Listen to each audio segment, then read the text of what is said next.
Assalamualaikum warahmatullahi wabarakatuh. Ya, yang saya hormati Bapak Kepala PDD SDN 2 Salaman beserta Dewan Guru.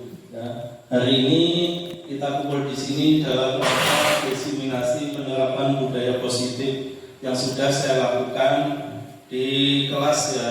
Jadi saya selaku CGP Angkatan 11 akan menerapkan diseminasi ini dalam kegiatan pengimbasan di dalam sekolah.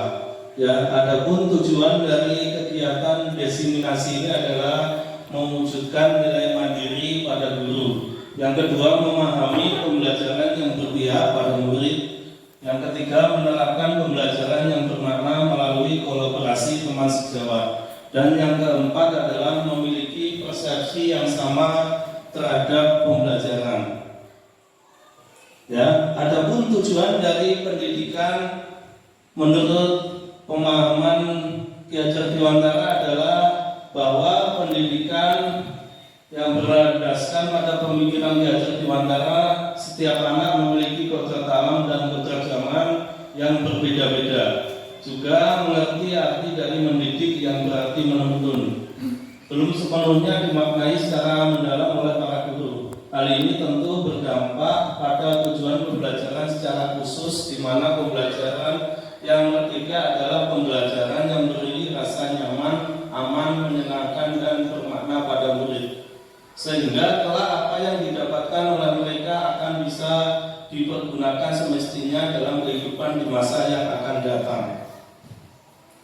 Berikutnya, jadi budaya positif itu adalah budaya positif di sekolah merupakan nilai-nilai atau keyakinan-keyakinan dan kebiasaan-kebiasaan di sekolah yang berpihak pada murid agar murid dapat berkembang menjadi pribadi yang kritis, penuh hormat dan bertanggung jawab. Melalui budaya positif ini, siswa akan mendapatkan penguatan karakter dalam dirinya tanpa merasa adanya paksaan ataupun sekedar menghindari hukuman. Dengan budaya positif, maka siswa akan lebih sadar dan rela untuk bertingkah laku sesuai nilai-nilai dan keyakinan yang telah terbangun dalam dirinya. Budaya positif penting dikembangkan di sekolah.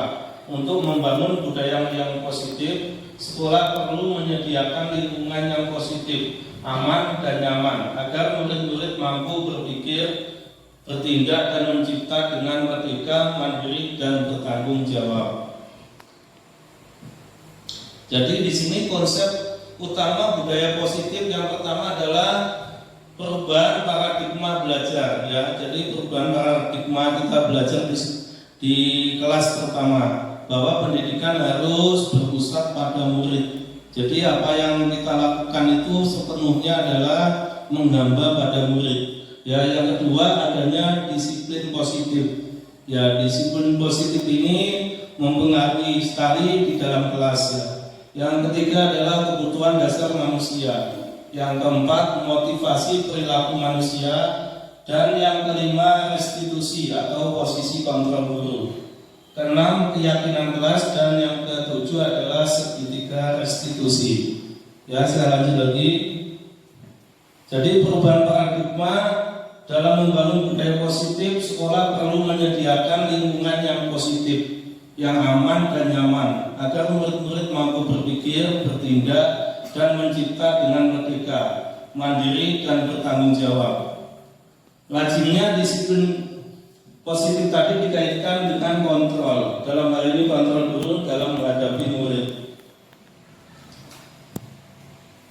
Ya, sekarang Bapak Ibu bisa mempraktekkan ya. Di sini ada Anda dan teman akan melakukan kegiatan cobalah buka. Ya, jadi ada Bapak Ibu yang duduk satu bangku, yang satu sebagai posisi A, yang satunya sebagai posisi B ya. Tugas Anda adalah mengepalkan salah satu tangan. Ya, jadi Bapak Ibu bisa satu mengepalkan tangan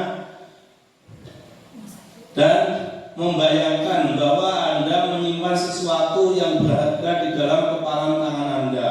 Anda perlu menjaga benda tersebut sekuat tenaga Anda karena itu pentingnya untuk kehidupan Anda. Terus tugas Bapak Ibu yang B adalah mencoba dengan segala cara untuk membuka kepalan tangan Anda. Teman Anda di B boleh membujuk, menghardik, mengintimidasi, memarahi, menggoda, menggelitik, bahkan menawari Anda uang agar Anda bersedia membuka kepalan tangan Anda. Jadi di situ peran Bapak Ibu yang A itu ibaratnya adalah sebagai siswa, ya, sebagai siswa, dan yang B itu adalah kita sebagai guru, ya. Jadi itu cara kita untuk membujuk anak itu seperti apa? Ya, jadi bisa kalian Bapak Ibu itu bisa dengan cara membujuk dengan baik. Ada kita kadang dulu bisa menghardik atau memarahi. Ya, ada juga bisa mengintimidasi. Ada juga yang memberikan hadiah, ya kan biasanya kita di kelas itu memberikan hadiah kepada anak supaya anak-anak itu misalkan kita kasih tugas lebih semangat, ya kan, supaya maju ke depan juga berani. Biasanya ada berupa, jadi itu sebagai guru itu langkah kita banyak sekali, ya, seperti itu contohnya. Selanjutnya perubahan paradigma teori kontrol. Berikut ini paparan Dr. William Glasser dalam kontrol teori untuk meluruskan miskonsepsi tentang kontrol. Yang pertama, ilusi guru mengontrol murid. Yang kedua, ilusi bahwa kritik dan membuat orang merasa bersalah dapat menguatkan karakter. Yang ketiga, ilusi bahwa semua penguatan positif, efektif, dan bermanfaat. Yang keempat, ilusi bahwa orang dewasa memiliki hak untuk memaksa. Ya, ini adalah teori kontrol, ya. Ya, di sini ada apa makna disiplin. Jadi kata disiplin sering dikaitkan dengan tata tertib, teratur, dan kepatuhan pada peraturan. Yang kedua, kata disiplin juga sering dihubungkan dengan hukuman, padahal itu sungguh berbeda karena belajar dengan disiplin tidak harus dengan memberi hukuman. Justru itu adalah salah satu alternatif terakhir dan kalau perlu tidak digunakan sama sekali. Berikutnya adalah 5 kebutuhan dasar manusia. Jadi kebutuhan dasar manusia itu ada 5. Ada yang pertama adalah penguasaan, yang berikutnya adalah kasih sayang, kesenangan, kebebasan, dan bertahan hidup. Ya, realitas kebutuhan setiap orang itu memang berbeda. Kita harus berusaha memahami pandangan orang lain tentang dunia. Setiap orang memiliki gambaran yang berbeda. Ya, di sini ada sebuah kasus, ya, kasus tentang kebutuhan dasar manusia. Ibu Ani guru kelas 5 SD di SD Pelita Hadi sedang penguasaan bingung menghadapi ulah salah satu murid di kelasnya, Agus. Beberapa anak telah datang dan mengeluhkan Agus yang seringkali meminta bekal makan siang mereka dengan paksa. Jika Anda menghadapi situasi seperti Ibu Ani, apa yang akan Anda lakukan? Menurut Anda kira-kira apa alasan Agus melakukan hal itu? Ya, alasannya di sini pertama adalah apabila jawaban Agus karena ia lapar dan orang tuanya tidak membawakannya bekal makan siang, berarti kebutuhan Agus adalah kebutuhan tentang bertahan hidup. Ya, jadi alasannya kedua, apabila jawaban Agus misalkan waktu ditanya ia senang temannya, jadi memperhatikan dia. Jadi kebutuhan Agus itu adalah kebutuhan untuk diterima. Yang berikutnya, apabila jawaban Agus adalah dia merasa hebat karena temannya jadi takut dan menuruti keinginannya, berarti itu adalah pengakuan atas kemampuan. Jadi Agus ini ingin pengakuan atas kemampuannya, ya. Yang berikutnya, apabila jawaban Agus karena dia merasa bosan dengan bekal yang dibawakan ibunya karena selalu membawakan bekal yang sama, berarti dia kebutuhannya akan pilihan. Ya, karena dengan bekal yang sama terus-menerus, karena ada temannya yang bekal yang berbeda, dia mungkin ingin pilihan yang lain. Yang kelima, apabila jawaban Agus adalah karena iseng saja dan dia menikmati ekspresi wajah temannya yang kesal karena diambil makanannya, berarti dia karena kesenangan. Jadi ingin bersenang-senang, ya. Jadi itu kebutuhan siswa, ya. Jadi kita sebagai guru harus tahu kondisi anak yang kita hadapi, ya. Berikutnya adalah teori motivasi perilaku manusia. Yang pertama adalah motivasi eksternal. yaitu untuk menghindari ketidaknyamanan, hukuman atau motivasi eksternal apa yang akan terjadi apabila saya tidak melakukannya. Yang kedua adalah motivasi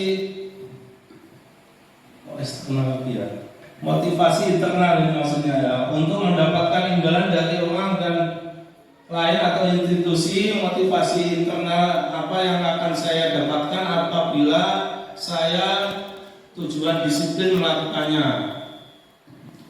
Ya, lanjut lagi ya. Ya, jadi selanjutnya adalah keyakinan kelas, hukuman dan penghargaan. Mengapa kita tidak membuat peraturan saja? Mengapa harus keyakinan kelas? Jadi tujuannya itu ya, mengapa kita membuat keyakinan kelas? Karena peraturan itu harus menggunakan helm bila mengendarai kendaraan roda 2. Mengapa kita memiliki peraturan 3M? Menggunakan masker, mencuci tangan, dan menjaga jarak 1,5 meter. Yang berikutnya, mengapa kita memiliki peraturan yang harus datang tepat waktu pada saat mengikuti pelatihan? Untuk mendukung motivasi intrinsik kembali ke nilai-nilai keyakinan. Lebih menggerakkan seseorang dibandingkan mengikuti serangkaian peraturan-peraturan. Jadi kalau peraturan itu kan sifatnya memaksa, tapi kalau keyakinan kelas itu sebagai sifatnya adalah datang dari internal ya, diri anak itu ya. Jadi keyakinan kelas adalah nilai-nilai kebajikan atau prinsip universal yang disepakati bersama secara universal lepas dari latar belakang suku, negara, bahasa maupun agama. Menurut dosen 1998 suatu